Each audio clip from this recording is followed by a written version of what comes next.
వృత్తిని మార్చేసుకున్నారు కదా! అవును. మరి ఇది గొప్పది కింద ఎలా పరిగణిస్తున్నారు ఈ రోజుకి కూడా? నిజంగా హరిత విప్లవం గొప్పదైతే ఈళ్ళు గ్రామాలకి వదిలిపెట్టి నగరాలకి ఎందుకొచ్చారు? దీనికి జవాబు చెప్పాలి కదా! ఇది మోసం. మూడోది, ఇంత ఎరువులు భూమిని ఇచ్చి పాడు చేసి మనం పాడయ్యాం మానసికంగా, శారీరకంగా. తాతగారు ఈ భూమి మీద నడయాడారు. మీ తాత, మా తాత, అందరి తాతలు, పవన్ కళ్యాణ్ గారి తాతగారు కూడా అవును. కదా! మరి వాళ్ళ తాతలందరూ అందరినీ పలకరించారు, మాట్లాడారు, సహాయం చేశారు అందరికీ. ఊరికి సమస్య వస్తే వాళ్ళ భుజాన్ని వేసుకునేవాళ్ళు. మరి వాళ్ళు ఈ భూమి మీద నడయాడినప్పుడు ఒక్క కార్పొరేట్ హాస్పిటల్ ఉందా చెప్పండి? లేదు. లేదు కదా. ఒక్క షుగర్ పేషెంట్ ఉన్నాడా?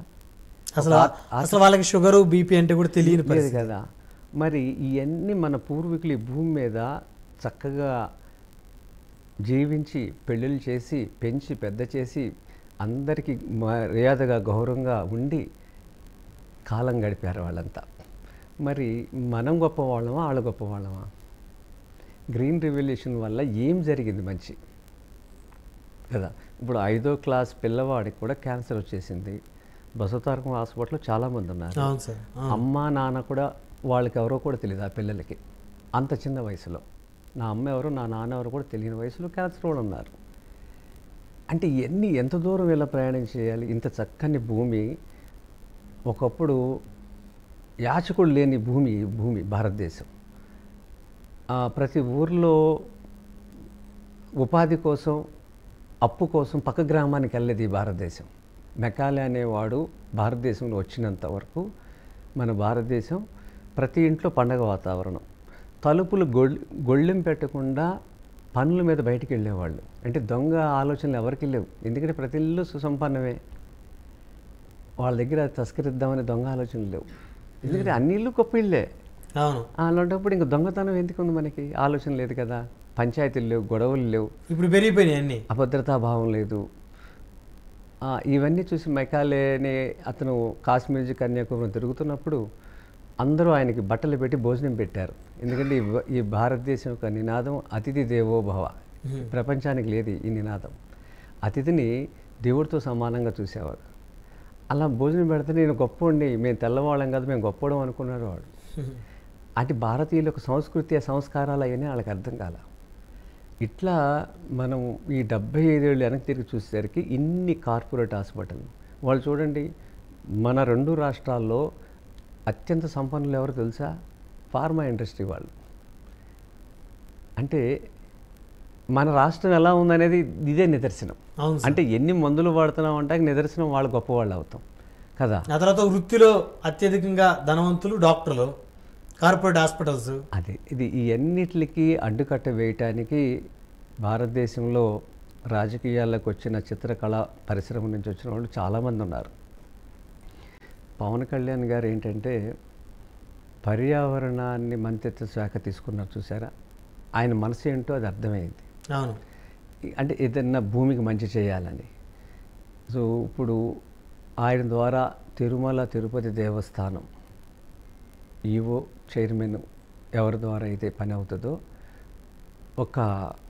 ప్రతి జిల్లాలో 100 ఎకరాల భూమిని దేవస్థానం నుంచి పిలుపునిస్తే దాతలు ముందుకు వస్తారు. దీనివల్ల ఏం జరుగుద్దంటే ఒక ఆవు ఉంటే 30 ఎకరాలు సేద్యం చేయొచ్చు జీరో బడ్జెట్లో. నేను చేసేది అదే. ఇప్పుడు ఆవులు గ్రామాల్లో వ్యవసాయం తెలియక పాలు ఇవ్వని ఆవుల్ని అనాథ ఆవులుగా రోడ్ల మీద వదిలేశారు. అవును. ప్రతి ఊర్లో వదిలేశారు. పిల్లిని పెంచుకుంటున్నారు, కుక్కను పెంచుకుంటున్నారు, చేపల దొట్లు చేపలు పెంచుకుంటున్నారు. ఆవును మాత్రం బయటకు వదిలేశారు. కృష్ణుని పూజిస్తారు. మళ్ళీ కృష్ణుడు ఎవరిని పూజించారు? గోవులను పూజించాడు. అంతే కదా, గోవులను పాలించాడు కదా. మరి మన కృష్ణుడికి పూజ చేస్తే ఆయన ఏమి ఇష్టపడడు, గోవుతో వ్యవసాయం చేస్తే ఆయన ఇష్టపడతారు. అందుకని తిరుమల దేవస్థానం నుంచి ప్రతి జిల్లాలో ఒక 100 ఎకరాల స్థలాన్ని ప్రభుత్వం డబ్బులు కాకుండా డోనర్స్ డబ్బులతో చేస్తే మేము ప్రతి జిల్లాలో ట్రైనింగ్ ఇస్తామని పవన్ కళ్యాణ్ గారు చెప్పి ఆ జిల్లాలోకి మళ్ళీ ఆవుల్ని పంపించి ఆవు పేడ ఒక రోజుకి 10 కేజీల పేడని ఇస్తుంది, 10 లీటర్ల మూతని ఇస్తుంది. ఇది 1 ఎకరానికి సరిపోతుంది. ఒక ఎకరానికి ఎన్ని రోజులు సరిపోతుంది సార్? 30 రోజుల వరకు సరిపోద్ది అది. ఒక ఆవు ఒక రోజు ఇచ్చేటువంటి పేడ మూత్రం నెల రోజుల పాటు ఒక ఎకరం పొలంలో మనం వ్యవసాయం చేయొచ్చు. అలా 30 ఎకరాలు చేయొచ్చు.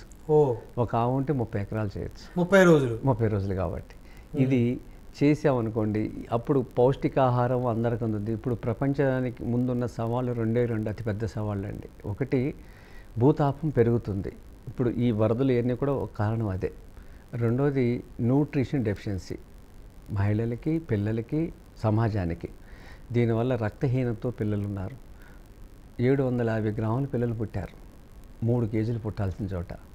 మేము కుల్లాకార్ అనే ఒక రైస్ని దారూరు మండలం నాగసముద్రం గ్రామం దగ్గర నేను 18 నెలలుగా ఒక 12 మంది మహిళలకి ఈ కుల్లాకార్ రైసు మన దేశవాళీ ఆవు నెయ్య యశోదమ్మ చిలికినట్టు నా ఆవుల నెయ్య 12 మందికి ఇస్తున్నాను. తౌడు 1 కేజీ, మన బియ్యాల తౌడు, బహురూపి, రత్నచూడి లాంటివి. ఇవి రక్తహీనతను తగ్గిస్తాయి అన్నమాట. ఇవన్నీ ఇస్తుండటం వల్ల అందరికీ